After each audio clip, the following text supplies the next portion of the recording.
അപകടം പിടിച്ച ഒരു കെമിക്കൽ മയക്കുമരുന്നാണ് MDMA എന്ന് പറയുന്നത്. മെഥിലിൻ ഡയോക്സി മീഥൈൽ ആംഫെറ്റാമിൻ ആണ് അതിൻ്റെ മൊത്തം പേര്, അല്ലെങ്കിൽ മീഥൈൽ ആംഫെറ്റാമിൻ എന്ന് ചുരുക്കി പറയാം. ഇത് ഇന്നത്തെ യുവതയെ, അതായത് കൊണ്ടു നടക്കാൻ ഏറ്റവും ലഘുവായിട്ടുള്ള സാധനം.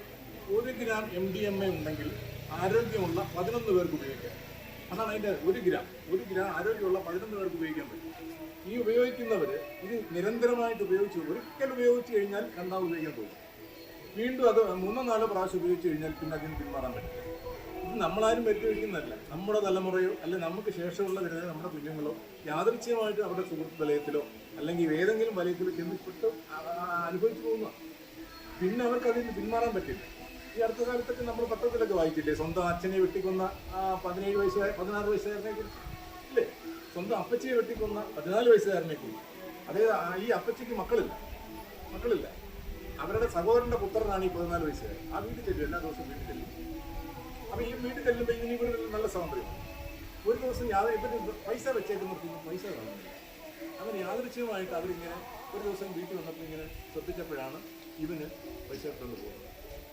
അപ്പോൾ ഇനി അടുത്ത ദിവസം വരുമ്പോൾ ചോദിക്കാമെന്ന് വിചാരിച്ച് പിറ്റേ ദിവസം ഈ പൈസ എടുക്കുന്ന സമയത്ത് തന്നെ കയറി പിടിക്കും. നീ ഇതിനിടെ ഈ പൈസ എടുക്കുന്നത് വെച്ചു. പ്രശ്നമായി, ഇത് നിയന്ത്രിക്കാൻ പറ്റാതായി. അവസാനം അപ്പച്ചിയുമായിട്ട് ഗുസ്തിയായി. അപ്പച്ചിയെ പിടിച്ച് തള്ളി, അപ്പച്ചിയുടെ തലയെന്ന് വിദ്യയിലടിച്ച് അപ്പച്ചി താഴ്ന്നു. നോക്കി വെച്ച് തല പൊട്ടി ചോരയൊക്കെ കൊടുക്കുന്നു. ഇയാളിത് നോക്കിയത് അപ്പച്ചിക്ക് അനുഭവം ചെത്ത് കാണുമെന്ന് വിചാരിച്ചു. എന്ത് ചെയ്തു? ആ തല പൊട്ടിയത് 3 രൂപ. അത് ഈ ലഹരിയുടെ അടിസ്ഥാനത്തിൽ, അല്ലെ ലഹരി ഇയാളിൽ വരുത്തിയ സ്വാധീനത്തിന്റെ പുറത്താണ് ആ കുഞ്ഞത് ചെയ്തത്. ഇനി അതൊന്നും കൊലപാതകമായിപ്പോയി. പറഞ്ഞിട്ട് കാര്യമില്ല. 18 വയസ്സ് താഴെയുള്ള എല്ലാം ജുവനൈൽ ജസ്റ്റിസ് ആക്ട് പ്രകാരമാണ് നിർവഹിക്കപ്പെടുന്നതെങ്കിൽ പോലും ഇതിന്റെ ജീവൻ പോയി. വളരെ യാദൃച്ഛികമായിട്ട് സംഭവിക്കുന്നു. അപ്പൊ ഇതാണ് ഈ ലഹരി വരുത്തുന്ന ഒരു വിനയാണ്. അപ്പൊ നമ്മൾ പോലും കാണാത്ത, നമ്മൾക്ക് സങ്കല്പിക്കാൻ കഴിയാത്ത വിധം നമ്മുടെ കുഞ്ഞുങ്ങൾ മറ്റ് പല സ്വാധീനങ്ങളിലേക്കും വഴിപ്പെടുന്നു. പ്രത്യേകിച്ച് അമ്മമാരാണ് കുട്ടികളുടെ സ്വഭാവത്തിൽ ഉണ്ടാകുന്ന മാറ്റങ്ങളെ നിരീക്ഷിക്കാൻ കഴിഞ്ഞാൽ അമ്മമാർക്ക് പെട്ടെന്ന് കണ്ടുപിടിക്കാൻ കഴിയും. അത് ആ രീതിയിലേക്ക് പോയി.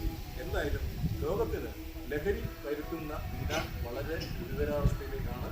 അപ്പോൾ അതിനെതിരെ പൊരുതേണ്ടത് ഒരു ഉത്തമ പൗരൻ എന്നുള്ള നിലയിലും, ഒരു ഉത്തമ ജനങ്ങളെ സ്നേഹിക്കുന്ന ഒരാളെന്നുള്ള നിലയിലും, എൻ്റെ സഹജീവികളെ സ്നേഹിക്കുന്ന ഒരാളെന്നുള്ള നിലയിലും മനുഷ്യനായി പിറന്ന നമ്മുടെ ഓരോരുത്തരുടെയും കടമയാണ് ഏതൊരുവിധ ലഹരിക്കെതിരെയും പ്രവർത്തിക്കുക എന്നുള്ളത്.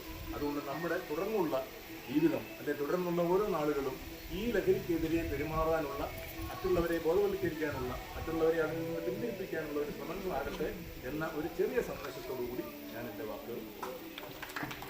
പ്രിയമുള്ളത്, നമ്മളെല്ലാവരും കൂടെ അങ്ങോട്ട് നോക്കി ഒന്നിച്ച് നിന്ന് കൈ നിവർത്തി പിടിച്ച് നമ്മൾ പ്രതിജ്ഞ ചൊല്ലാൻ പോവുകയാണ്. നമ്മളിങ്ങോട്ട് മാറി.